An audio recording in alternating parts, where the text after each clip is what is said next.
Good evening. My name is Rachel Crocker, and I am the director of the Albany County Public Library. We are pleased to co-sponsor this evening's forum with the League of Women Voters of Laramie, and I'd like to extend my thanks to the League and particularly to Nancy Lockwood for all the work she has done to make these forums happen. Before I begin, I wanted to give you a couple important reminders about voting. So first, we want you to know that there are a number of resources available for you to be informed about the current races. And if you're watching this recording, you've already found some of them. You might be watching this on the League's YouTube channel, on the Vote 411 website, or on Laramie's public access TV station, channel 191. Links will be provided at the conclusion of the forum and those same, at the conclusion of this forum, and in those same locations, we will be posting videos for 6 additional forums for local races. Additionally, on October 11th, the Laramie Boomerang will publish the League of Voters Guide, and the League will post the Voters Guide on the League website. It's actually already up right now. There's also copies available at the public library and at the county clerk's office. Please help us spread the word throughout the community about these valuable resources. Second, of course, you will need to register to vote. If you registered to vote in the primary election, you are already registered to vote in the general election. If you need to register or change your registration, there are several options to do that. First, from now until October 19th, you can register at the county clerk's office. Between October 19th and November 2nd, you can also register at the clerk's office, but you have to be available to cast your in-person absentee ballot at the same time. And of course, you can register at the polls. And finally, we want you to have a plan of how you're going to vote. So election day is Tuesday, November 3rd, and on that day, you can vote at your polling place. Polling places are open from 7 a.m. to 7 p.m. Polling locations have been consolidated this year. You may call the county clerk's office or check their website to confirm what your polling location is. Absentee voting has already begun. You can still request an absentee ballot by calling the county clerk's office. All absentee ballots must be received by the county clerk's office by 7 p.m. on election day. You may mail those or you can drop them off in person at the courthouse. And finally, in-person early voting has already started. So you can do this by going to the election building on the east side of the Albany County Courthouse from 9 a.m. to 5 p.m. Monday through Friday. If you have special needs or need voting accommodations or aids, all of these are available at all polling places and at the clerk's office. So now turn to our main event, our forum. I'm going to explain just a little bit about tonight's forum and then I'll hand it over to our moderator and our candidates.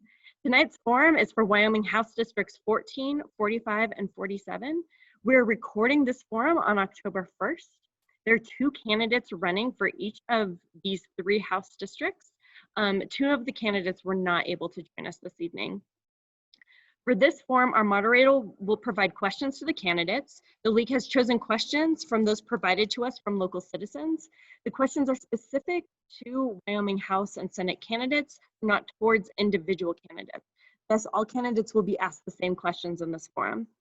The moderator will have the discretion to edit questions for clarity and appropriateness, to ask follow-up questions, to help expand on the issue, to cover unaddressed issues, or to elicit responses that will assist the voters in distinguishing one candidate from another. All candidates will be given time to respond to any follow-up questions. The moderator may also vary the allowed response time based on the complexity of the question and overall time constraints of the forum. Questions were not provided to the candidates in advance of tonight's forum. Responses to questions are limited to 90 seconds. Candidates, we ask that you wait to begin your response until you are on speaker view and spotlighted, and that you mute yourself when not speaking. At the conclusion of the forum, we will display a list of candidates and their contact information so that you can connect with them for further information. We will also display information for accessing the recorded forums and the contact information for the League and the Albany County Public Library. And now I'm pleased to introduce for tonight our moderator, Rob Godby. Rob currently serves as the Associate Dean for the Hobbs School of Environment and Natural Resources at the University of Wyoming. He's also the Deputy Director for the Center of Energy Regulation and Policy Analysis and an Associate Professor in the Economics Department at UW. Additionally, he also serves as a Daniels Fund Ethics Initiative Faculty Fellow, and as adjunct faculty member for the MBA program. Nancy always stumbles over this one. Pforzheim University in Germany. In addition to his academic duties, he has appointed to serve on the State of Wyoming's Consensus Revenue Estimating Group in 2019. His research areas include natural resource, energy and environmental economics, industrial organization, and macroeconomic policy, and he's often interviewed by the national and international media on energy and macroeconomic issues. Outside of work, Rob enjoys being walked by his dogs. Important distinction. Rob has served as moderator for our primary election forums, as well as a number of our general elections forums as well, and we're happy to welcome him again this evening. Welcome, Rob. So thanks for that, Rachel. I'm glad to be here, and I'm glad to meet the candidates tonight. Tonight we have the candidates for House Districts 14, 45, and 47. Before we get started to meet the candidates, though, one of our candidates who is absent has a statement, and Rachel will read that. So, Rachel.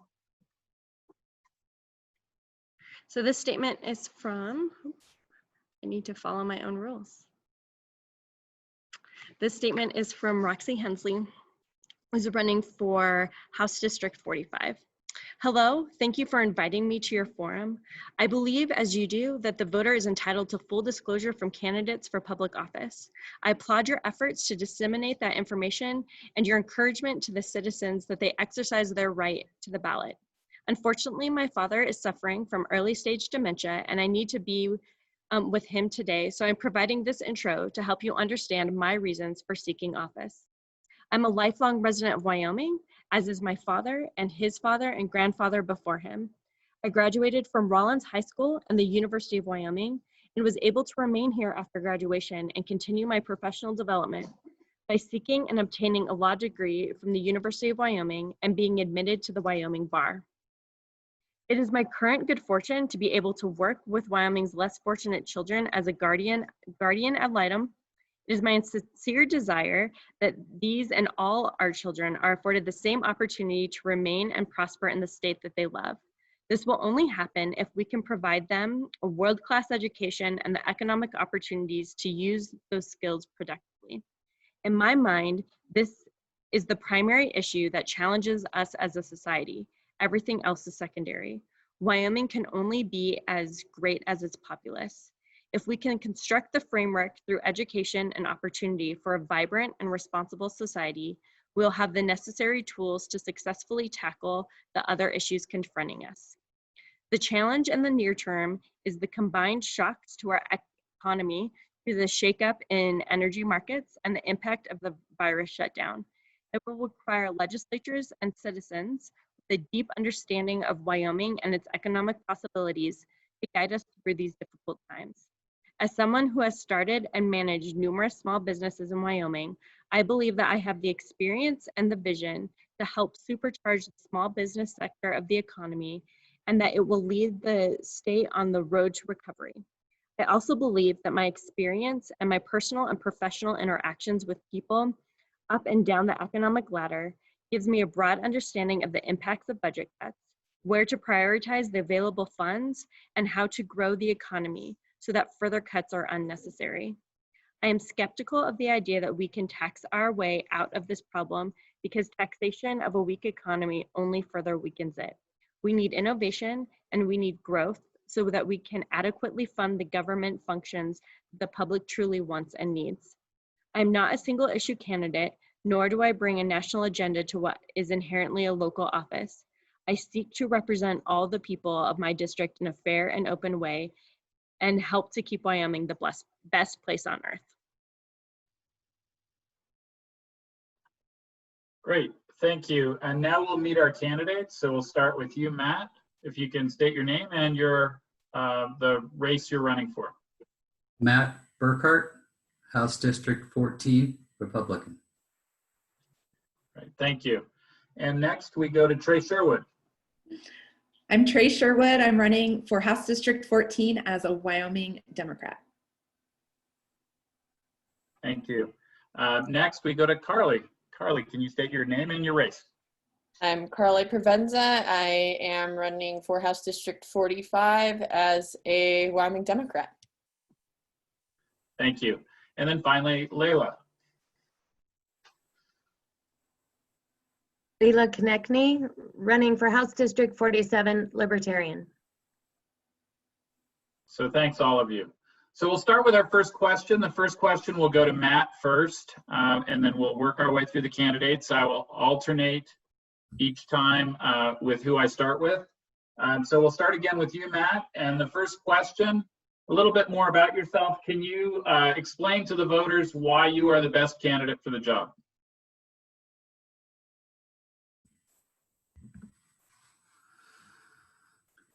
I'm the best candidate for representing Albany County and the City of Laramie citizens in House District 14 because of my close ties to the community, my volunteer service to the community, and my background as an engineer.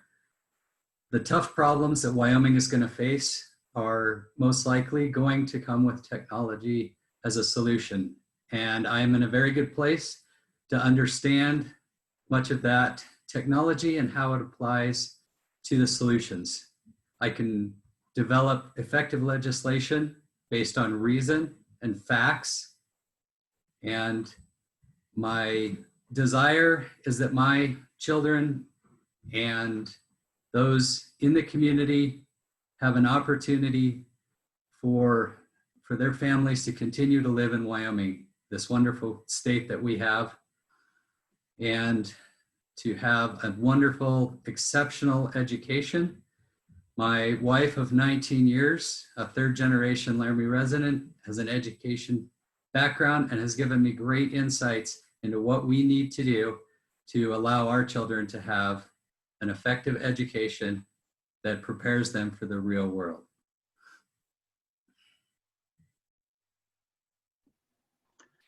Thank you. So next we'll go to Trey Sherwood. So Trey, tell us why you believe you're the best candidate for the job. I'm Trey Sherwood, an economic and community developer running to make a difference in the equality state. As a graduate of Leadership Wyoming with 15 years of public service, I have a proven track record of creative problem solving, overcoming challenges, and bringing people together despite perceived differences. With a passion to serve, I'm stepping up during this period of intense change to give back, lead with compassion, and to provide a bright future for all of Wyoming's residents. In my current role with the nonprofit Laramie Main Street, I work to build a vibrant downtown by collaborating with a broad range of public and private partners focused on shared goals of a vibrant district where local businesses thrive and new jobs are created. When elected, I will continue to build relationships based on trust and common goals so that together we can stabilize our budget, expand healthcare, provide a quality education to our young people, protect our public lands, and create new jobs through a diversified economy. In addition to my boots on the ground economic development experience, I have a master's degree in public history with an undergraduate in history, English, and photography. I'm a co-founder of the Laramie Mural Project and the Laramie Public Art Coalition. I've also served as a board member for the Wyoming State Historical Society, Laramie Plains Museum, and was president of our local historical society. Great, thank you. So next we'll go to Carly. Carly, can you tell us why you believe you're the best candidate for the job? Yeah, for decades, our state legislature has talked about diversifying our economy and fixing our dependence on the mineral industry, and they have failed to act. And I believe they have failed to act because they don't understand what these budget cuts actually feel like. I come from a working class family that struggled to put food on the table. Medicaid and food stamps aren't abstract ideas to me. We need to have lawmakers who understand what the cuts feel like. What does it actually translate to in Wyoming, to our neighbors and our communities? The other thing that happens at the legislature is we have a lot of great things that come forward, policies that make a lot of sense, and then we just don't pass them. And I don't believe that we are doing the will of the people, that the legislature has fought for the people of Wyoming. And so one thing that I can do that I don't know who else can do as well as me is I can bring the power of the people in my district to the state legislature to make sure that they hear us, that they hear what people in the working class want. And you know, I'm also an expert in criminal justice and the American legal system. So behind being a scientist, a community advocate who's been effective, I care. And I know what this feels like. Thank you. And then finally, we'll go to Layla. Layla, if you want to tell us why you believe you're the best candidate for the job in House District 47.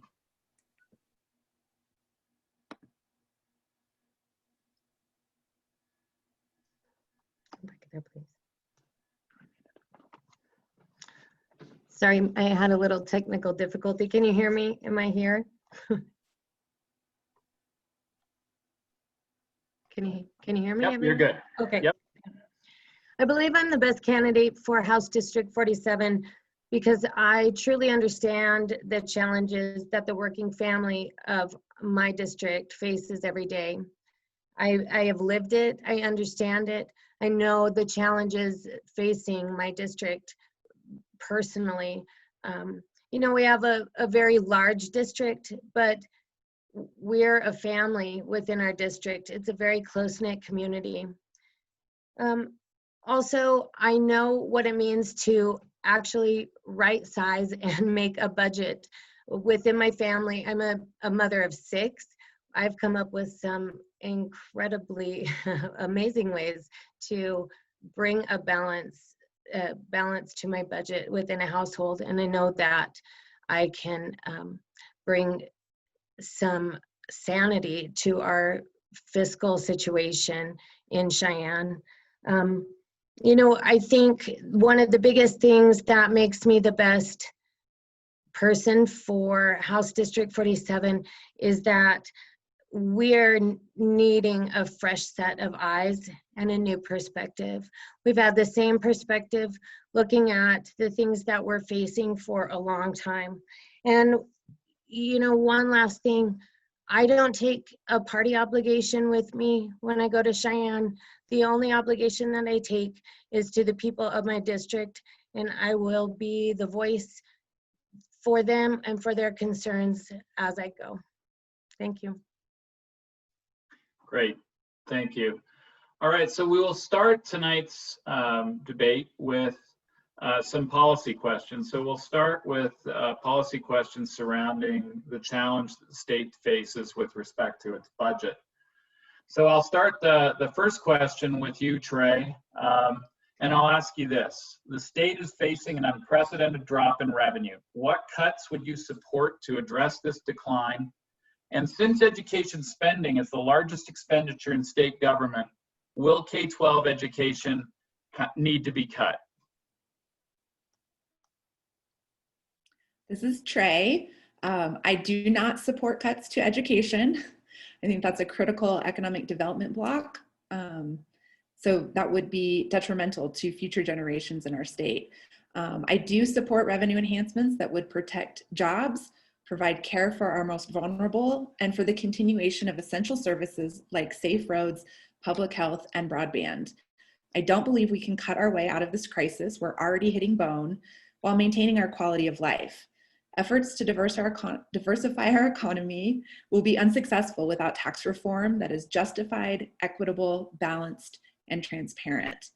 As an alternative to cutting all state employees and draining our rainy day account or cutting education again, which I am against, I do support a 1% increase in sales and use tax that would generate $191 million back into the state, imposing a 4% sales tax on services, which would generate $41 million, lifting restrictions on towns and counties' ability to raise revenue to support essential services and economic diversification, a 1% increase in property taxes to help fund our schools and education, and removing exemptions on large corporations like data centers and manufacturing machinery, which would allow the state to recoup $22 million each fiscal cycle, with the idea that if a small locally owned business is expected to pay sales tax on their office supplies, why aren't corporations held to that same standard?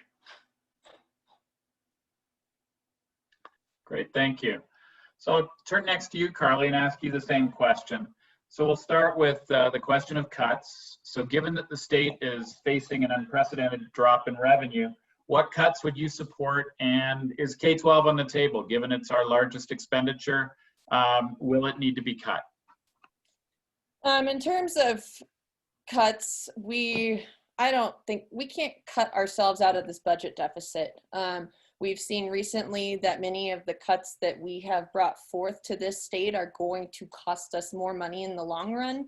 And when we cut things like public education, for example, we have problems later in the long run with increased crime rates, and that burdens our criminal justice system. In terms of many of our social programs or the programs that our state provides us, cutting costs more money. So I'm certainly not for cutting more money out of our education system. It is a pillar of our state, and it provides us a great opportunity to have a better future for Wyoming in the terms of just having educated, thoughtful young people who stay here, hopefully. We've got to raise money. And I think we do that by not burdening our working class and our poor already. We already pay 7 times more in taxes than our wealthy population and corporations. So I think we need to start asking corporations and wealthy people who use Wyoming as a tax haven to pay their fair share for the programs that they also use. Great, thank you. Next, we'll turn to you, Layla, and I'll ask you the same question. Since the state is facing an unprecedented drop in revenue, what cuts would you support to address this decline? And since education is the largest expenditure that we make in the state, particularly K-12 education, would you support a cut in K-12 education? I think I'll just follow suit with the others and speak back to the education portion. I sit on a board of directors that does a great deal with scholarships for our students in my house district. And as I sift through those scholarships, I know that in our house district, and I'm sure that it's reflective of Wyoming students, we have some incredibly talented students. And it just bothers me to the core to think of taking away anything from them and their education. Our students need us to step up to the plate and to figure out how to right-size this budget and not take from them and what they need in their services. Now, I think that COVID taught us some things, and that is that not all students learn the same. So when we needed to, we figured out how to teach our children at home. We figured out that some of the students really were thriving that way. And so if we can look at some innovation, we can allow some choice in education, we can look at specialization, we can allow the parents to help make the choices that are best for the options with our students. We can begin to allow the money to follow the students. There's a plethora of things that we can do here in Wyoming that doesn't begin to start with cutting the budget for education in K-12. Thank you. Great, thank you. And last on this question, I'll ask you, Matt, the same question. Since the state is facing an unprecedented budget decline, what cuts would you support? And since education is the largest expenditure category in the state budget, particularly K-12 education, does K-12 education need to be cut? Matt Burkhart. I support looking at cuts to make Wyoming government more efficient. The government of Wyoming needs to provide those services that cannot reasonably be provided by the citizens themselves. It needs to be efficient and effective. We need to look at those parts of the state government that could reasonably stand on their own, or that could partner with private or non-governmental agencies in order for savings. We cannot afford to impose an income tax on our citizens without first spending funds efficiently and being a just steward of those funds already entrusted to us. I have a special place in my heart for education. My wife is an educator, and we need to make sure that our education is efficient and effective by cutting funds from the bureaucracy of education and getting those dollars directly into the classrooms to educate students, to retain and reward quality teachers, and to make sure that the education that our students receive in Wyoming is directly related to the state. Great, thanks, Matt. So we'll go on to our next question. The first question was about cuts. So now we'll focus a little bit more. Some of you have already talked a little bit about this, but we'll focus on this a little bit more. We'll look at the revenue side. So the state's economy is weak right now, so imposing any revenue increase is difficult. But under what circumstances would you advocate either new revenue sources, that is increasing taxes or implementing new taxes? What taxes would you consider? And when would you consider using the state's legislative stabilization reserve account, or what we normally call a rainy day account? So I'll start with Carly with that question. I'm just going to preface this that my dog just found a squeaky toy, so I'm very sorry. She takes over. In terms of revenue, and if I maybe just should wait, I don't know how distracting it is. It's terrible. We need, with new revenues, I mean, I think we need, I mentioned this, I kind of let the cat out of the bag before, the dog out of the bag. We need to look towards people who can afford to pay these taxes. You know, poor people and working class folks are paying 7 times more in taxes than the wealthiest people in this state. So I want to start there. I don't want to hurt people who are already struggling to get by. You know, I think there are other places to look. You know, if we start with some of these taxes that aren't going to harm the working people of Wyoming as much, and we still haven't gotten there, then we need to check some more. We don't do things like tax. This is terrible. I'm sorry. We don't tax cigarettes as well. There's a bunch of other things that we could be taxing on. I think my dog needs to pay for the revenue deficit. So I'm just going to end my time, and please contact me and ask me questions while I kick her out. Thanks, Carly. That was a good example of answering question under pressure. Layla, I'll turn to you and ask you the same question. So we've talked a little bit about cuts, and we know that these are tough times, but under what circumstances would you advocate new revenue sources, and if so, which ones? And how would you use the state's rainy day account, and when?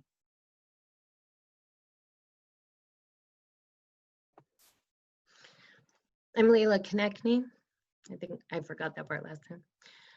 So first of all, I think it's important that we work to stabilize the economy, and we hear this over and over again, but it's what needs to occur to have a budget that will work. So stabilizing our economy, in order to do that, we need to diversify. The things that I would do to work to diversify our economy is move out of the areas that are boom and bust. You know, we need to bring in industries that are less prone to boom and bust cycles. So I think there's innovative companies that would seek out Wyoming, that are natural fits for Wyoming. And as a legislator, I would work to put forth legislation towards deregulation that would bring them to Wyoming.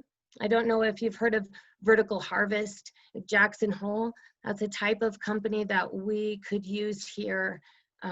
More companies like that would help to stabilize our economy by bringing innovation. That was an agriculture company. They have a hydroponic greenhouse that's on 1/3 of an acre that puts forth, oh, I'm struggling with the, it's on 1/10 of an acre, and it puts forth 10 acres worth of produce. Thank you.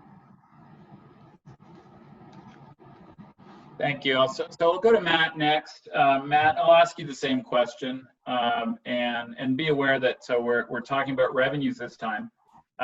So under what circumstances would you advocate either new revenue sources, and if so, what types? And when would you, and under what circumstances would you advocate the use of our rainy day fund? Matt Burkhart.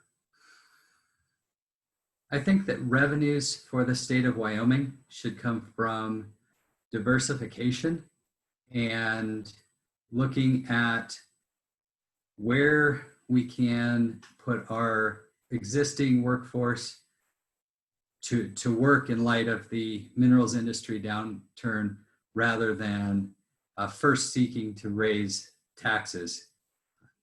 We're in a position where we can adapt to the energy market through advocating green gas technologies and advertising and selling the green gas or low emissions gas. We have rare earths deposits, which would provide an opportunity for those in the mining industry in Northeast Wyoming to utilize their skills. We need to make sure that the renewables that we are producing in Wyoming to help the energy needs of the nation are contributing to the economy. I would use our rainy day fund only as a bridge account to damp out the fluctuations, and knowing that we need to make sure that we pay that back. We need to have the existing taxes, we need to make sure that they are stable and predictable. And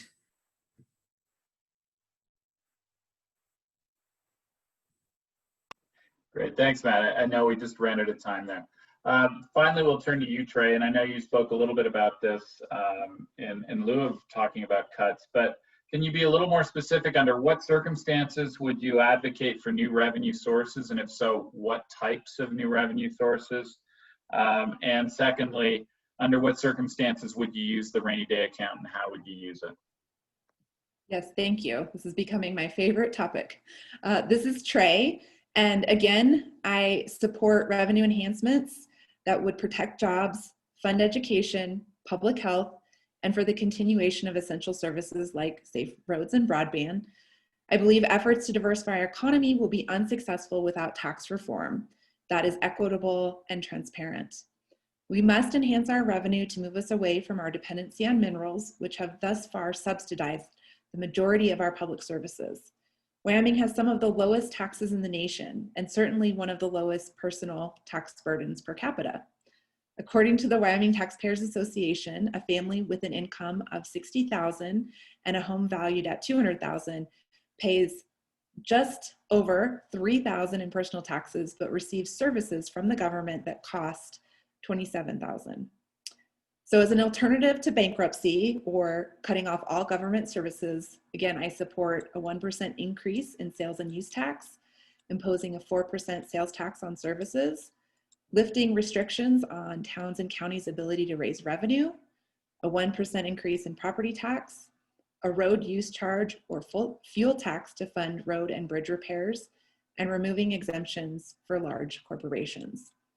If we cannot balance our budget with tax reform, I would support using a portion of the rainy day account to fund essential services. Great, thank you. So we'll stay on the topic of revenues just a bit more, and some of you have touched on this, so I'm going to explore it a little further. Due to the large budget deficit, the state legislature may no longer be able to help and fund municipal and county governments at current levels. So would you support legislation that would expand local government's ability to raise revenues? And if so, what revenues would you support them being allowed to raise? So specifically, we're talking about, would you support cities and counties being allowed to raise taxes, and what types of taxes would you allow them to change? And we'll start with you, Leila. Thank you. Leila Konechny. I want to speak to our PILT dollars, and I would support our local government working to bring the feds back to the negotiating table on our lands. So right now, just under 50% of Wyoming is under federal land control. And the federal government generates 11.9 billion annually on commercial activity on all of that public land over the United States. Wyoming collects $31.7 million from our PILT. Now, we understand that that's completely undervalued.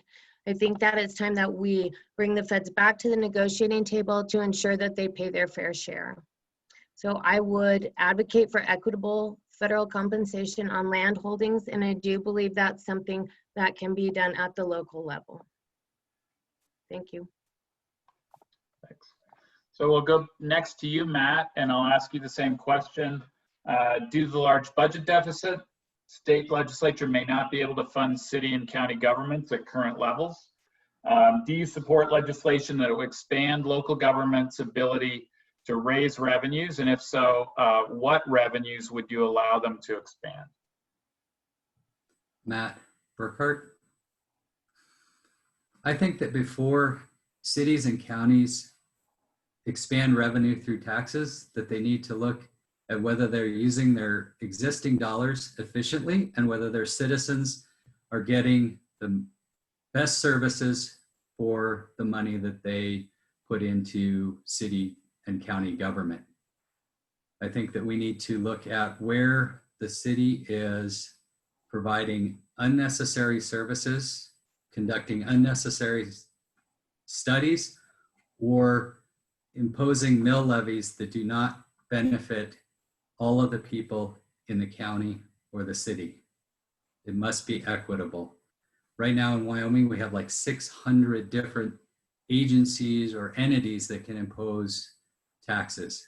We need to make sure that the taxes that the citizens are paying are going for their essential services: law enforcement, fire, EMS, and utilities.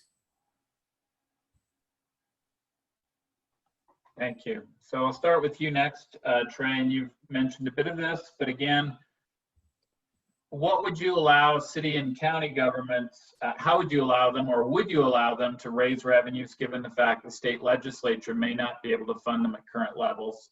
And if you are willing to allow them to expand revenues, what types of revenues would you allow cities and counties to change or to raise revenue from? Thank you. This is Trey. This is a really personal question because I work very closely with our city employees. We partner on a lot of community development projects. And so I have firsthand experience on the staffing level and the level of financial resources our community has.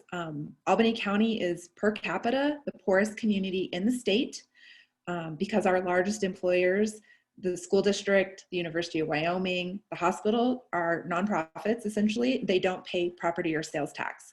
So I have heard said that the city of Laramie is at the same funding and staff level as they were in 2003. So I would respectfully disagree that there's any fluff there. I think they're operating on a shoestring budget and doing the absolute best that they can to fund essential services such as our safe roads, snow removal, clean water, walkable public spaces, utilities, and peace officers. So I do support the cities and local government's ability to raise revenue for those essential services. And again, including sales or use tax, putting a mill levy on the ballot, increasing property taxes, because that offset of revenue is not going to come from the state any longer. We need to support our community's abilities to take care of our residents. Great, thank you. And now we'll turn to you, Carly, and hopefully your dog is finished with that toy. I'll ask you the same question I asked the other candidates, which is, given the state's budget deficit and the increase in the deficit we could be facing in future years, state and county governments may not be funded at the level they have been before. So would you support allowing local governments to raise revenues? And if so, what types of revenues would you allow them to raise? Yeah, thank you. Unfortunately, my dog doesn't have to answer for me this time. But Wyoming really prides itself on kind of like, we want local control. We want communities to have a say in how we run our local governments, and how we run our communities. I definitely support letting cities and counties make those decisions on what they need to do to raise revenues. I know a few months ago, we heard Governor Gordon talk about how maybe we wouldn't have sewage in some places. Things that people have really come to expect if they live in, civilized area with services. So we need to give cities and counties that opportunity. And I think that they're going to know what's best in their area. Albany County might get more money that's going to not burden people as much through things like levies or penny tax or things like that nature, whereas Jackson is going to find money elsewhere. Things like property tax are going to work for them. So I think it's better if the state legislature is not going to do what it needs to do to raise revenues and keep us from living in a budget nightmare, then maybe we should let counties and cities delegate to themselves what is necessary and works for them. Great, thank you. So we'll turn our attention away from budget issues for a bit and face the other big crisis that we're dealing with right now, and that's COVID. So I'll ask you a couple questions about COVID. I'll start with you, Matt. The first question I'll ask is, what do you think the state government's role should be in the COVID-19 pandemic? Should we be involved, or should the state government be involved in closures, PPE restrictions regarding business operation, or other public health and care restrictions? What is the state's role, and do you think it has one? And I'll start with you, Matt. Matt Burkhart, thank you. I think the state has an obligation to use the best available science and data to make citizens safe and to recommend things that citizens can do to keep themselves and their neighbors safe. It has to be data-based. I think that the state has the right and the ability to make recommendations for what people do in public. I think that private businesses should be allowed to operate their businesses in a manner that they feel goes along with the recommendations that the state has made. I think it's about personal freedoms and using that data that the state has provided to make your own data-driven decisions. I think that citizens also need to remember that some of the things that are being recommended are for the benefit of others, not necessarily yourself. So making sure that decisions that I make are not making a risk management decision for my neighbor or another member of our community. Thank you. So we'll go next to Trey Sherwood. Trey, I'll ask you the same question. What do you think the state government's role is in the current COVID-19 pandemic? And specifically, does it have a role with respect to closures, PPE, restrictions on business activity or personal activities, healthcare, and explain your answer. Yes, thank you. I do think that the state government is in a good, this is Trey, is in a good position to be a coordinating entity anytime that we have a crisis. So whether it's the pandemic or fires, it is good to have support from our state government. I have been in awe and a deep appreciation for the work of the Wyoming Business Council as they have rolled out programs to help our small locally owned businesses and our nonprofits. That has been an incredible undertaking by those employees, and they have saved a lot of businesses from closing. I also support the work of the Wyoming Health Department in using science and data to make good policy that protects all of our citizens. While I would prefer local control, the ability of cities and counties to make specific decisions based on what's going on, because the landscape across Wyoming is different from each region.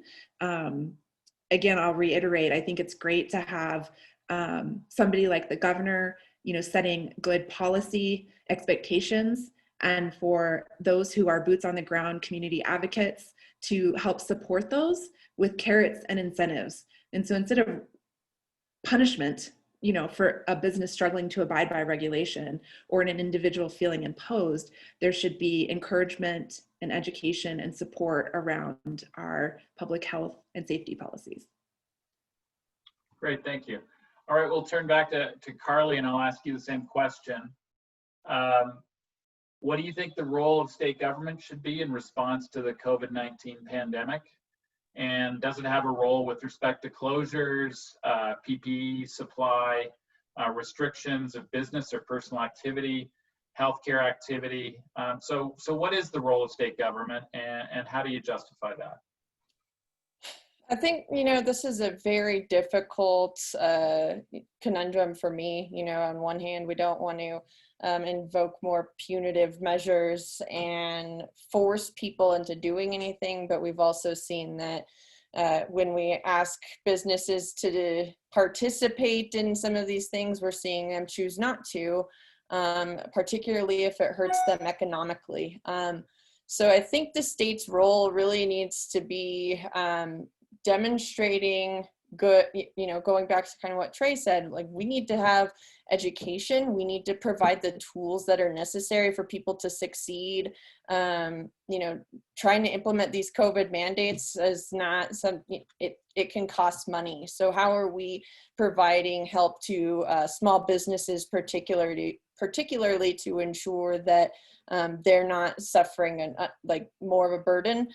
But, in March, when Governor Gordon decided to kind of shut things down, we had a very low base rate of COVID. And all of the scientific evidence demonstrates that closing things down or putting some sort of regulation on businesses and how we operate in our day-to-day have been beneficial. States that have mandated masks have seen lower rates. So, I would like to talk to more of my constituents about what they would want that role to be, because ultimately I am running to be their representative on what they want and maybe not necessarily what I think. Great, thanks, Carly. Next, I'll turn to you, Layla, and ask you the same question. So what do you think the role of state government is in the current COVID-19 pandemic? And specifically, does it have a role with respect to closures, PPE supply, so protective equipment, restrictions on business or personal activity, healthcare, others, and justify what that role would be if you think there is one? Thank you. Leela connecting. So I agree with the others that have said what a difficult time it is for this decision making. Personally, I'm immune compromised, and the decisions that were made by state representatives made it very difficult for me to provide for my family during this time. And I know I'm not the only one that had a situation like that. And so I agree with with Carly, listening to constituents and knowing what they need and how they would want us to move forward is most important. But then there's so many different voices as well.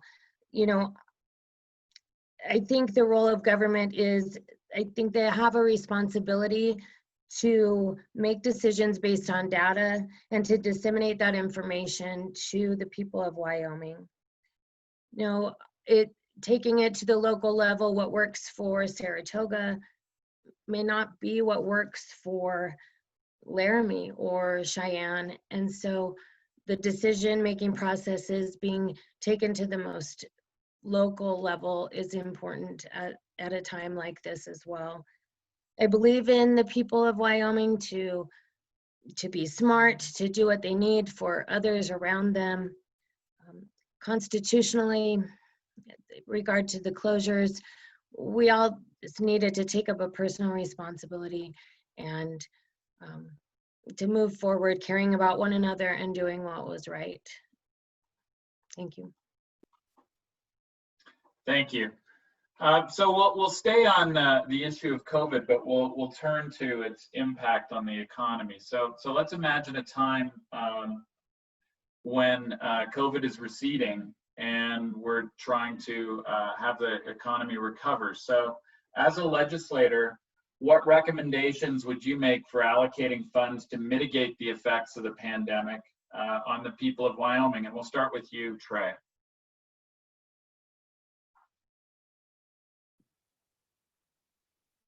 Hi, this is Trey. So again, I'll harken back to what I said earlier about the work of the Wyoming Business Council and how incredible they've been in supporting and lifting up our small locally owned businesses. And while we have been very lucky in downtown to not have lost any businesses, we are starting to see growth. So this quarter alone, we have 9 new businesses opening in our downtown district, which is incredibly exciting to happen, in this insanely crazy topsy-turvy time that we're living for. So in terms of, what the government and our elected officials can do to support this recovery, I would love to see us double down in investing in small, locally owned businesses, because I believe that local entrepreneurs are best poised to identify solutions to community challenges and build businesses and job opportunities to solve them. By investing in those who have chosen to call Wyoming home and focus on attracting talent who share our love for the outdoors, instead of spending millions to recruit out-of-state corporations, I believe we will create a more resilient local and statewide economies. I'd love to share one of my favorite data points is the majority of new jobs come from existing small businesses that make up of 95.6% of all Wyoming companies. So let's double down in both diversifying our economy, but making sure that we're supporting those who call Wyoming home. Great, thank you. So I'll turn to you next, Carly, and just ask you the same question. So what recommendations would you make for allocating funds to mitigate the effects of the pandemic on the people of Wyoming, or would you recommend allocating funds for that use? Yeah, I think if we want to have our economy, one, stay stable and then grow after this global pandemic, we have to help businesses when we're struggling, right? Particularly small businesses. Some of the things that Trey said were perfect setups for me. I mean, we see that when we support small businesses, that we have an increase in our economy. So I think, investing in the people of Wyoming and investing in our small businesses is going to pay off. The money's going to come back. So I think it's important that we try to find ways to help folks through this extra burden. I don't think we should give money to industries that maybe are struggling because of other things that are COVID related, such as the mineral industry. I think, a lot of that mineral downfall with a boom and bust cycle is because the mineral industry is taking its dying breaths. So I think we really just need to help support the current businesses we have.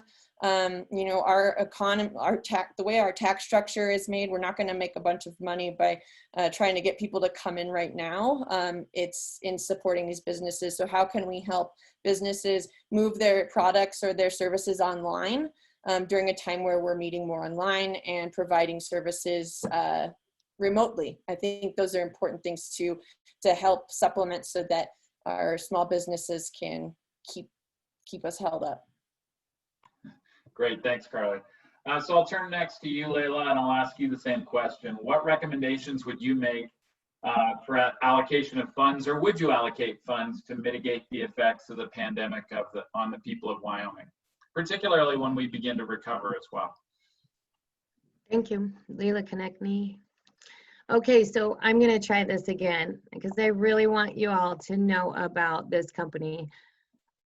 And this is the type of innovation that works for Wyoming and what will help to diversify our economy. It's a company called Vertical Harvest Jackson Hole. It's on 1/10 of an acre. It produces 100,000 pounds of produce. They employ developmentally disabled workers because they found out there's a disproportionate amount of unemployed developmentally disabled people in Wyoming's workforce. This is the type of innovation that fits Wyoming.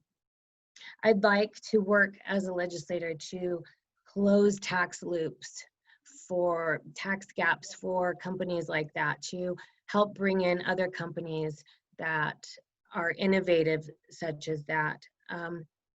Also, legislation like Tyler Lindholm's Food Freedom that assisted with agriculture and continuing to help agriculture thrive in Wyoming over the pandemic and making sure that we had food accessible in the state of Wyoming.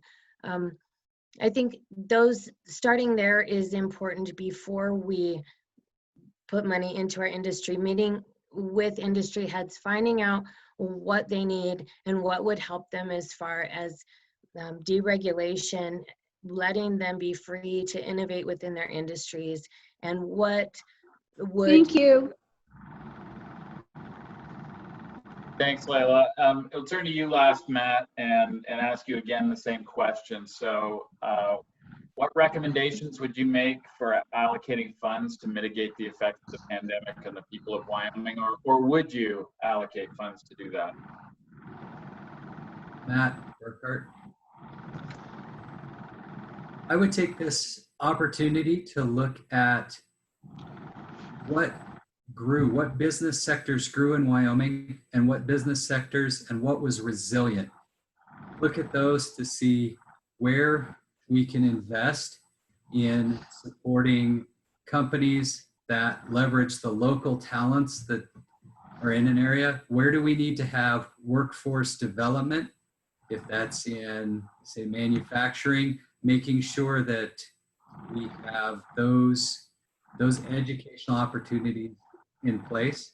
Looking at this new trend of working from home, how can we leverage that to get good, high-paying jobs into the communities? We need to reduce regulations and allow our business owners to expand in the ways that they feel they should. They're in the best position to know how to expand. Our ag producers supporting more value added to their product, local meats, local foods with local processing to reduce the burden of transportation. And the state needs to look at where they can branch out and partner with private industry and offload some of what's government's doing and get that money and those jobs back into the private sector.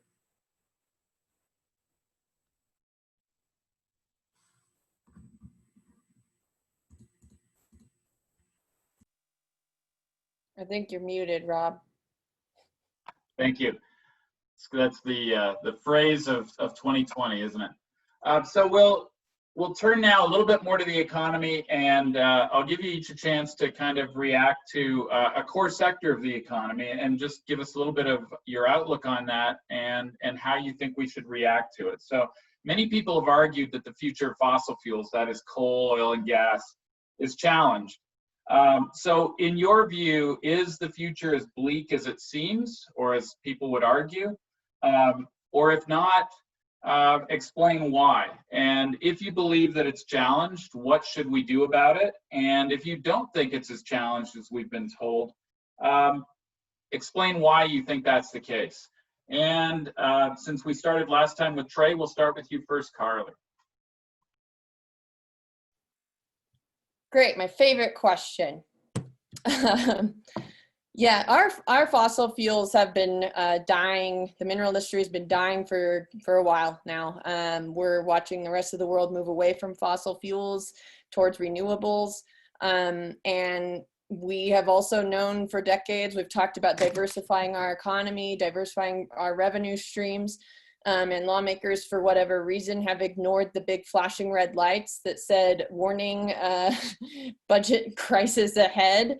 You know, with the mineral industry paying as much as 60% of our revenues, we set ourselves up to fail. They're not coming back. I don't think they are. The technology's moving towards renewables.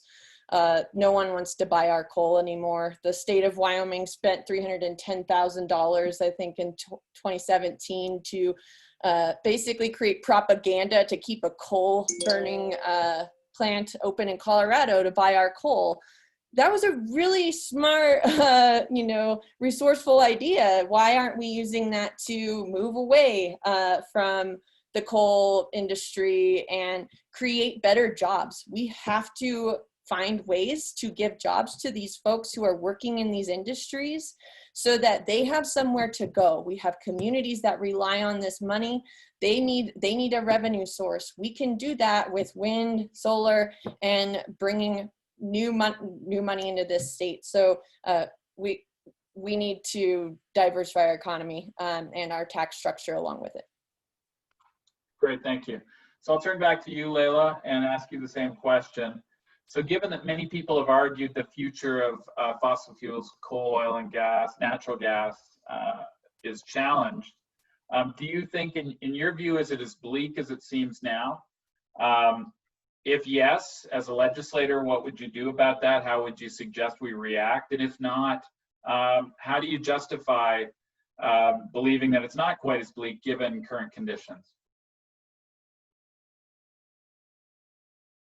I think that we need to have some discussion about nuclear energy. That would also include uranium. It's some of the most efficient and cost-effective solution to energy independence. It would be an added benefit to improving Wyoming's economy. It would assist in creating jobs. I think it's time that we listen to local experts instead of bureaucrats on the other side of the country when it comes to invasive and endangered species, managing our lands as well. I think I'm heading in the wrong direction on this question. I think I'll go ahead and pass. Thanks. Great, thanks, Layla. We'll go to you next, Matt, and I'll just ask you the same question. So given that many have claimed that the future of fossil fuels, coal, oil, and natural gas is quite challenged, or at least appears to be challenged, in your view, is the future as bleak as it appears now? And if so, what would you do about it? How should you as a legislator react? If it's not, explain why you believe that's not the case. Matt Burkhart. I think within these industries where there's challenge, you can also find opportunity. Having an opportunity to have worked in the oil and gas fields of Wyoming when I was in college, and now doing research and helping to study fugitive emissions, I see that there is a market emerging for low emissions gas. Companies have found an opportunity to sell their product and be good, responsible producers and the best stewards of the environment that they can. We need to figure out how to export our coal where we can. There are markets throughout the world, and if this helps them get themselves to a cleaner energy production within their country. We also need a balanced and diversified energy portfolio. We've long been a energy provider for the nation, and we can continue to do that with solar. We have 2 solar farms planned for Albany County. We can do it with wind generation, but we need to be respectful of private property rights. Investing in the university to help with research in these areas to make sure that production and use are responsible and sustainable and as efficient as possible. Great, thanks, Matt. And last, we'll go to you, Trey, and I'll ask you the same question. Just framing this, many people have argued that the future of fossil fuels, coal, oil, and natural gas is challenged. In your view, do you think the future is that bleak? And if so, as a legislator, what should you do about, or what should we do about it as a state? And if you don't think it's that challenged, explain where you think the opportunities are, or why you disagree with that first statement. Thank you. This is Trey. As the mineral industry is declining with the consumer's demand for renewables, we need to take this opportunity to become less reliant on fossil fuels. This is one of the reasons that I'm running, because I believe Wyoming needs strong leadership to move us away from this declining industry while continuing to invest in actions that will keep young people in Wyoming. I believe in growing and diversifying the following economic engines as identified by Endow: the outdoors and tourism, including growing our creative economy and sharing our cultural assets with visitors; agriculture, specifically locally made foods, family-owned farms and ranches; boutique manufacturing like Atmosphere Mountain Works and Range Leather in downtown Laramie; data and information technologies; renewable energy. I'm happy to share we just installed solar on our home; and entrepreneurism, specifically, and my favorite thing, the support for our small, locally owned businesses that make up the backbone of the economy. So instead of bailing out a failing industry, we need to shift gears and shift our investments into things that will actually create a diverse economy and a stable budget for Wyoming. Great, thank you. So we'll switch to kind of wider policy issues right now. We have a bit of time left. So we'll start with you, Layla. And the first question I'll ask is, what would you propose to do to cover the thousands of uninsured citizens who can't afford health care or healthcare insurance or Medicare, or medical care, I should say, in Wyoming? So what would you do to help those thousands of people who are not covered right now?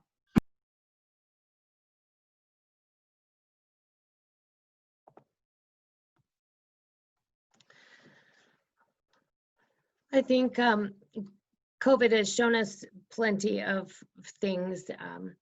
One of the many things that COVID brought a light to was the way that we can have rural healthcare access and innovation in our access to medicine. I think, you know, looking at the budget shortfalls in Wyoming in regard to healthcare, looking at any kind of policy change of a particular size right now is difficult.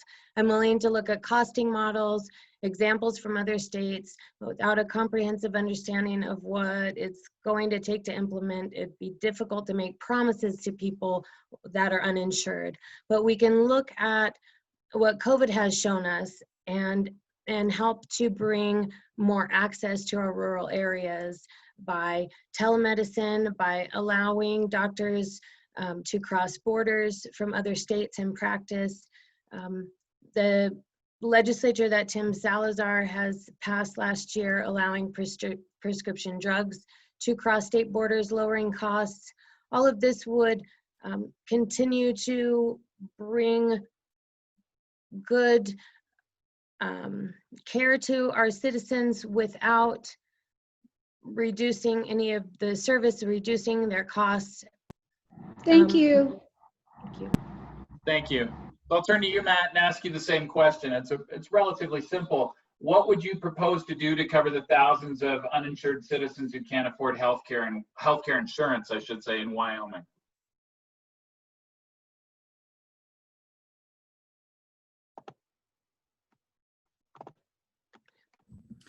Matt Burkhart. I think that we need to look at local solutions and not think that federal mandates and offers are long-term solutions. I think that we can be creative in getting care to our rural and underserved areas. UC Health has a program that has community paramedicine where maybe underutilized pre-hospital providers are trained to go out into the community and help those that need those services and reduce emergency room visits. We need to partner with local nonprofits and community groups to work with the vulnerable and identify where we can improve mental health. Local health clinics, perhaps staffed by students in a medical or pre-medical profession to get them real-world experience, making sure that broadband is readily available or high-speed internet to rural and even local communities to get it to the door so that we can leverage telemedicine and provide those citizens that might be more comfortable in their home an opportunity to receive medical care. Thank you. Thanks. So I'll turn to you, Trey, and ask you the same question. What would you do, or what would you propose to do to cover the thousands of citizens who can't afford health care insurance in Wyoming? This is Trey. I believe we need to expand Medicaid coverage for those Wyomingites making up to 138% of the poverty line, currently about $36,000 annually for a family of 4. The vast majority of the US, including most of the states surrounding us, have expanded this program in recent years, either through actions taken by their state legislators or by ballot initiatives. I strongly support Medicaid expansion as a way to care for our most vulnerable residents and to enhance our business climate. In August of this year, the Kaiser Family Foundation published a review showing expansion can result in gains in employment as well as growth in the labor market. With support from former Governor Matt Mead, the Wyoming Medical Society, AARP, the Primary Care and Hospital Associations, and the Equality State Policy Center, it is time Wyoming found the 10% match, roughly $18 million, needed to match federal funds so that we can expand coverage for our roughly 19,000 friends and neighbors who would benefit from this program. In addition, I support the restoration of cuts made to the Wyoming Department of Health because they are providing essential services to Wyoming's elderly, poor, incarcerated, addicted, and mentally ill. And they were using that the state funding to match federal resources. So when we made cuts, we reverse doubled down on funding to support our communities. Great, thank you. Carly, I'll go to you last on this question. So what would you propose to do to cover the thousands of uninsured citizens who can't afford healthcare insurance in Wyoming? Yeah, I personally have benefited from a state that accepted federal funding to help pay for medical costs and insurance for people in between making not enough money and too much money, still struggling to get by. My mom was diagnosed with stage 4 cancer, and my appendix burst on the same day. She lived and survived. She was on Medicaid, but that was because she lived in a different state. So she had coverage. She was able to go to the doctor and use services. My appendix, I got a bill for $50,000, 60 before insurance, and I couldn't pay it. But somebody did. So we need to expand federal care because that helps our rural hospitals. It helps our rural communities by providing jobs. We saw in our neighbors to the north of Montana, they brought in $350 to $400 million a year more in spending. So people who weren't as burdened by medical costs and debt were able to contribute more to their economy. It provides jobs. Again, it protects our rural hospitals. And they saw an increase of $270 million in personal incomes. We see that even though it might cost $18 million up front, the money comes back. And it comes back in bigger numbers. So we need to accept funding to help take care of our neighbors. Great, thank you. All right, we'll start our next question with you, Matt, and we'll change the topic a little bit. But we'll go to one that's nationally important. So nationally, many state legislatures have taken up police reform. Does the Wyoming legislature need to address this issue? So explain your position on this matter. Matt Burkhart. I think that states need to listen to their citizens when they have something meaningful and a concern to listen to. I don't think that defunding our law enforcement is the answer. I think that law enforcement in Wyoming needs to have adequate funds for training and equipment to keep the Wyoming West from becoming wild again. I think that where there are areas that we can look at within the law enforcement system to help leverage best practices in crisis intervention teams, law enforcement officers that are trained to recognize a situation where the victim may be suffering from a mental health crisis and provide them the care that they need, and do that in a manner that may reduce the chances of them being incarcerated, but get them the mental help that they need. We also need to look at the safety of our law enforcement officers and making sure that they are able to do their job without undue potential harm to themselves or their families. Great, thank you. We'll go to you next, Trey, and I'll ask you the same question. So nationally, many state legislatures have taken up police reform. Does the Wyoming legislature need to address this issue? And explain your answer. Thank you. This is Trey. And I'd like to share that I approach this topic from multiple perspectives. I believe in radical compassion and love for all people while fighting for social justice and listening to the voices of those most impacted by reform. My husband had a career in law enforcement, so I have the benefit of listening to both the concerns of those impacted by aggressive policing and unfair practices, and our peace officers and their families. As in any profession, people should be held accountable for their actions, both positive and negative. Whether exemplary service or an ethical behavior, there should be clear standards that guide ethics and service to others. So when the topic of police reform is raised in Wyoming, I believe policies should be created with a diversity of voices at the table. Our underrepresented population, our minorities, our peace officers, and mental health professionals should lead data-driven, facilitated discussions that focus on transparency, building public trust, ongoing diversity training, methods of de-escalation, community building, and the mental health of our vulnerable citizens and public servants. Solutions from oversight boards like Cheyenne's Police and Community Together Civilian Review Board, and sharing disciplinary records across agencies to cultural sensitivity training should be relevant to Wyoming and customizable for all our communities, regardless of size. Great, thank you. Carly, I'll ask you the same question. So many state legislatures across the country have taken up police reform. Do you think the state of Wyoming and its legislature need to take up the issue? I do.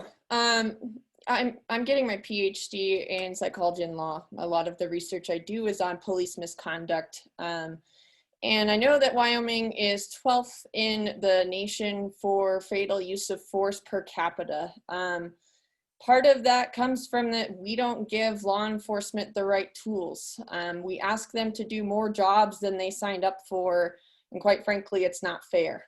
So I think we need to ask how we can better help law enforcement by providing them with a different toolbox. I've spoken with law enforcement from town marshals to chiefs of police, and that many of them have said that, you know, non-lethals or shotguns with beanbags, things like that, are a good tool to have. Additionally, I believe in transparency and accountability. I think a lot of good governing comes from being transparent and accountable to the people that we serve. So we do that by making law enforcement misconduct records more publicly accessible. Currently, we can't access those things. And, you know, education is a public service that we get to elect someone to oversee and ensure that public education is doing what we need for our community. And we don't have a similar body where civilians can have input on how they are policed. So I think we need civilian oversight boards, and the data suggests that it helps. Great, thank you. And last but not least, I'll ask you, Layla, the same question. So nationally, many state legislatures have taken up police reform. Does the Wyoming legislature need to address the issue?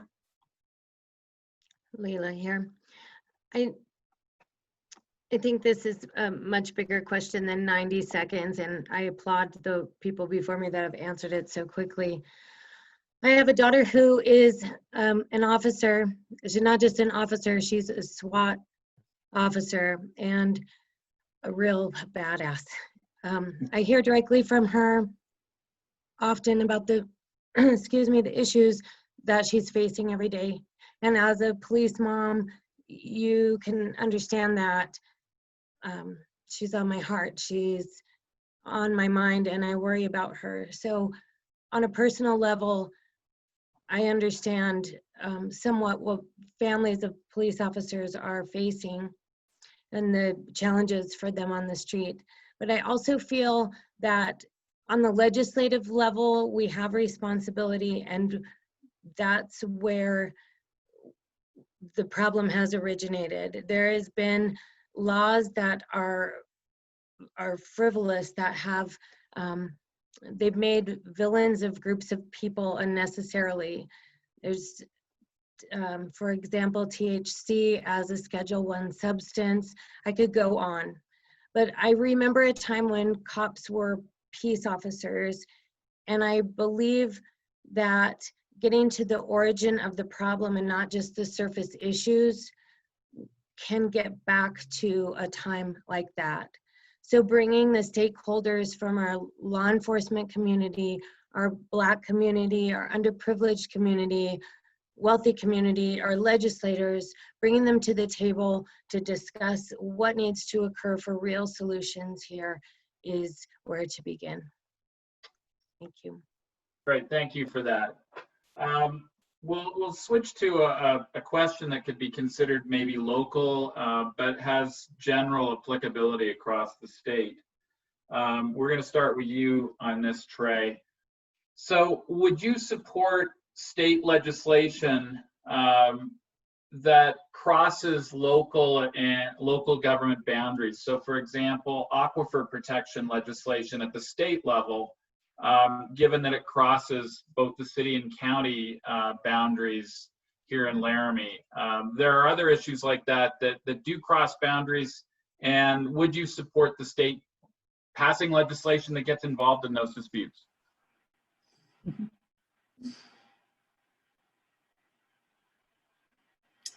This is Trey. Yeah, this is a local hot topic, absolutely, in terms of how the city works with the county works with the city. what role state government has to play. And as I alluded to earlier, I believe our state government is a great coordinating entity to look holistically at the big picture and to, through shared vision, communication, facilitation, bring our local city and county government officials together to really focus on shared goals, which is taking care of our neighbors, making sure we have clean drinking water, access to safe roads, parks, etc. Those essential government services.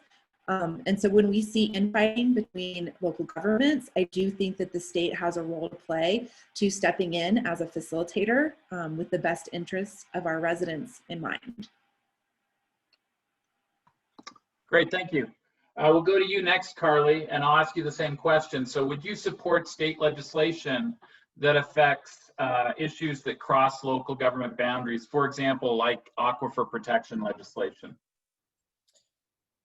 Yeah, I think, that's hard to answer without knowing like the specific issue. Because, if we had a blanket law, then we might, tie hands up on something that the state shouldn't have necessarily business in, that they could maybe mediate, right?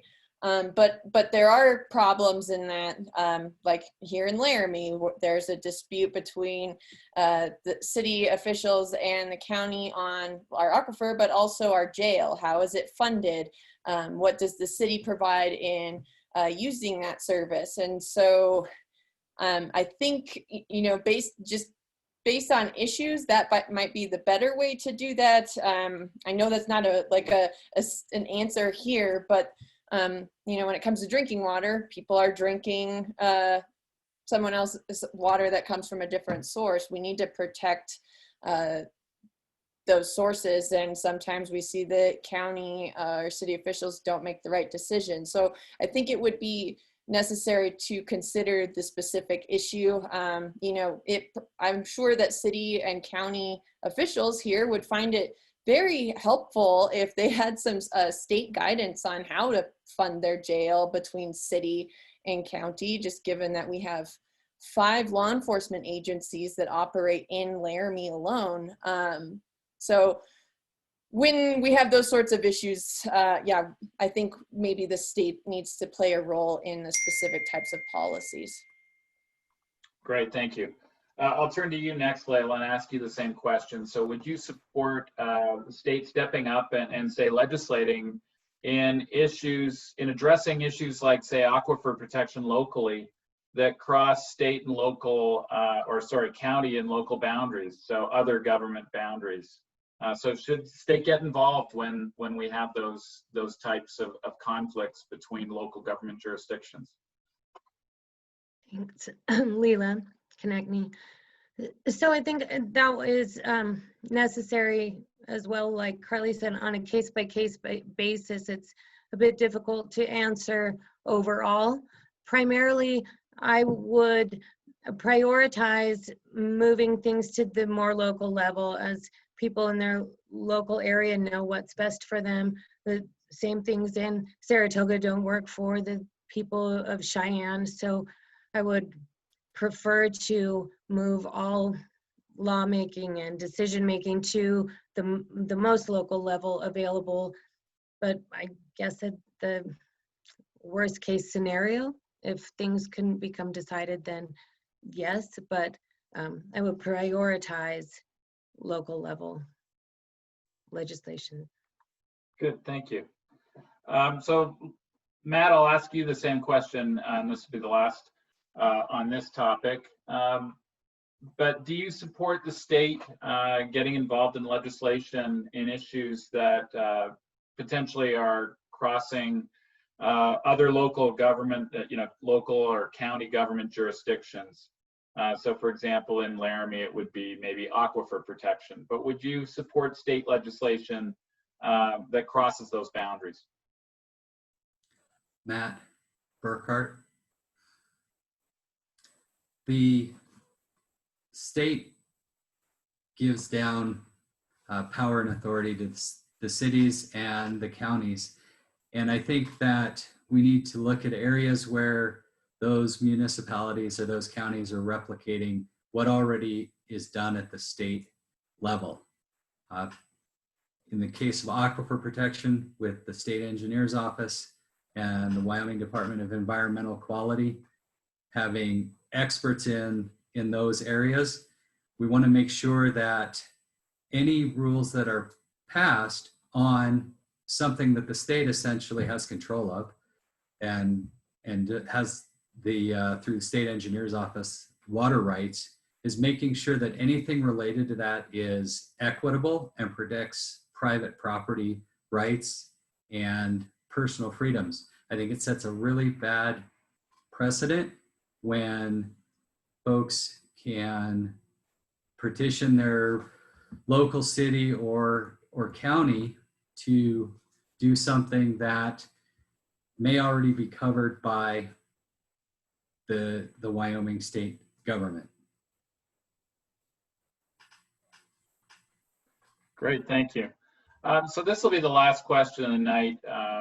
I appreciate your thoughtful answers and your willingness to kind of pivot by topic. So I'll leave you with the last question that you get to answer, and I'll ask it two parts. So first, what is your strategy to ensure that you're regularly connecting with your constituents and representing their voices in state government? And also, if you can just quickly describe where your constituency is kind of geographically, so people know, sometimes people don't know what district they're in. So I'm going to start with you, Carly. What would be your strategy, and where is your district actually located so your voters know who they're voting for? Yeah, House District 45 is West Laramie, West Side Laramie, and Downtown Laramie, west of 9th Street. So that's the basis of it. There's some gerrymandered pockets here and there, but currently that's where 45 is. In terms of connecting with my constituents, what I've done in the past of trying to engage with my community is community forums, talking with people. Now with COVID, that makes it difficult to get people en masse together. So a lot of that's going to depend on what the next, what the next 2 years looks like. But what I've been trying to do, something I'm really uncomfortable with, is just talking with voters candidly on video, trying to connect with them digitally. I think that, I owe it to them to talk with them openly about how I feel and how I think, and provide them opportunities to disagree with me, in terms of getting like a better sample of how my district is feeling, in lieu of community forums or things of that nature. I really think the onus is on me as a representative to ensure that I provide spaces for that safely. I'm a community advocate to my core. That's what I do. And so I want to take those tools of digital communication, but also when we have a vaccine, I'll be talking with folks. Door knocking shouldn't end or start for campaign season alone. Great, thanks, Carla. I'll go to you next, Layla, and ask you the same question. So first, if you can just describe where your district is so voters know, because we don't all know where our boundaries are and we always forget what district we're in. And secondly, if elected, what would be your strategy to ensure that you're regularly connecting with your constituents to represent their voice? House District 47, Layla, connect me here. House District 47 is one of the largest districts in the United States. It's 10,000 square miles, so it might take up most of my answer time to tell you, but it's Farson, Eden, Rollins, Saratoga, Hanna, Baggs, Dixon. There's some of Albany County. It's an enormous district. So part of that challenge in being able to even travel and see everyone, I've worked really hard. I've had great, wonderful volunteers that have been in all of those areas, spreading the word, getting out door knockers, COVID restrictions applicable. And we've just also put into place an open telephone line policy. Call me anytime, and that would continue on during the next 2 years. Give me a call, shoot an email, Facebook. I've gotten a lot of Facebook messages actually through my Leela page. So there's those things would remain in place, and I think they're prompt. I can answer back quickly.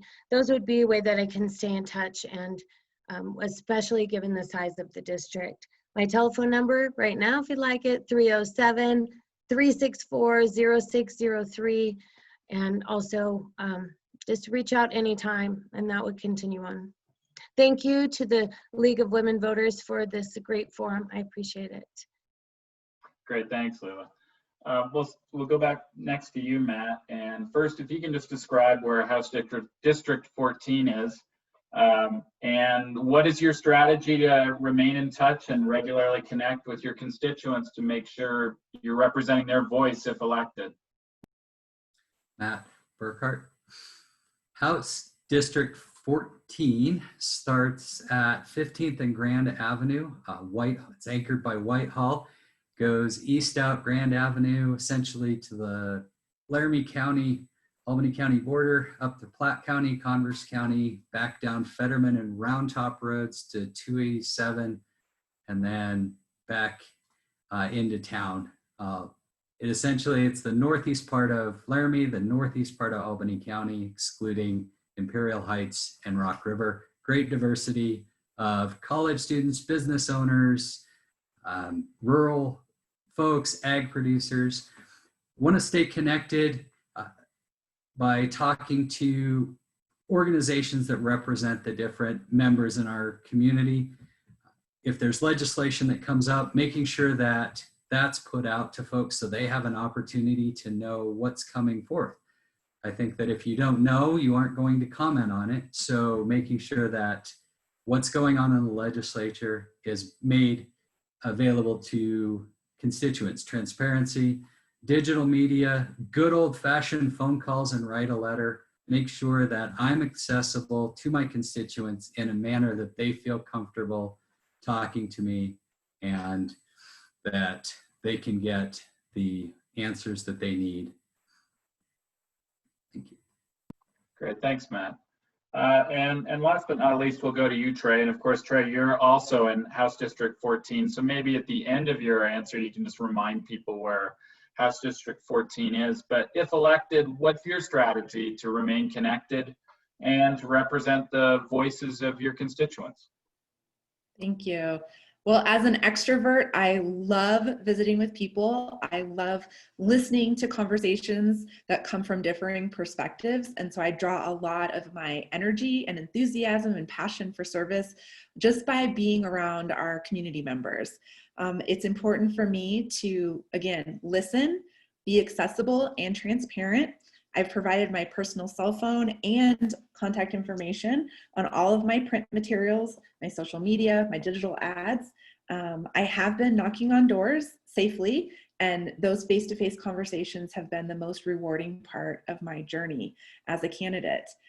So being out in the community, which I am already as the Main Street Director, I'll be at community events to listen. I will make time to listen to you via text, social media message, whatever you want to communicate with me, I will be available to you, the community members. So yes, happy to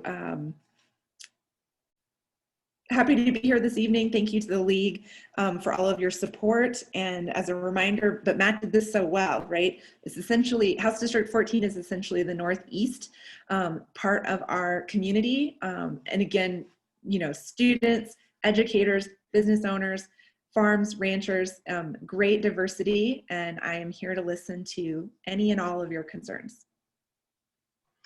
Great, thanks, Trey.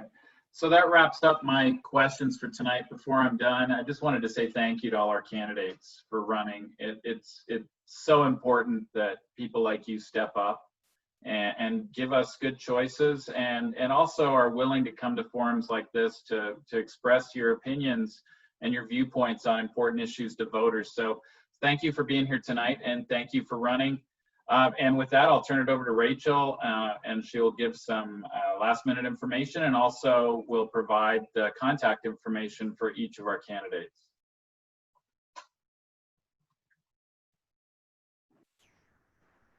All right, thank you. And thank you again to Rob for moderating for us and moderating so many of the panels for the primary and the general. Thank you to the candidates again for coming. This is such a valuable resource to our community. So thank you for running and thank you for participating. As a reminder, we have done, this is our 7th forum. There are 6 other forums that you'll be able to find recordings for our school board, for the Laramie Fire District, for County Commission and Clerk of District Court, for City Council's Ward 1, 2, and 3, the Hospital Board, the Laramie Rivers Conservation District, and Wyoming Senate District 10 and House Districts 13 and 46. So all of those races will have forums, and you can go find those again on the League of Women Voters YouTube video, on the Albany County Public Library's website, and on Vote 401. All of them will be linked in those places. And of course, please do not forget to get out and vote. So finally, I just wanted to put up, I'm going to share my screen here real quickly, and wanted to put up some contact information for the candidates that we were just describing. They gave you some lists, but here's contact info for them as well. So please feel free to reach out to candidates with further questions. And so that's it. So thank you all so much for participating, and hope you have a lovely evening. Thanks, everybody.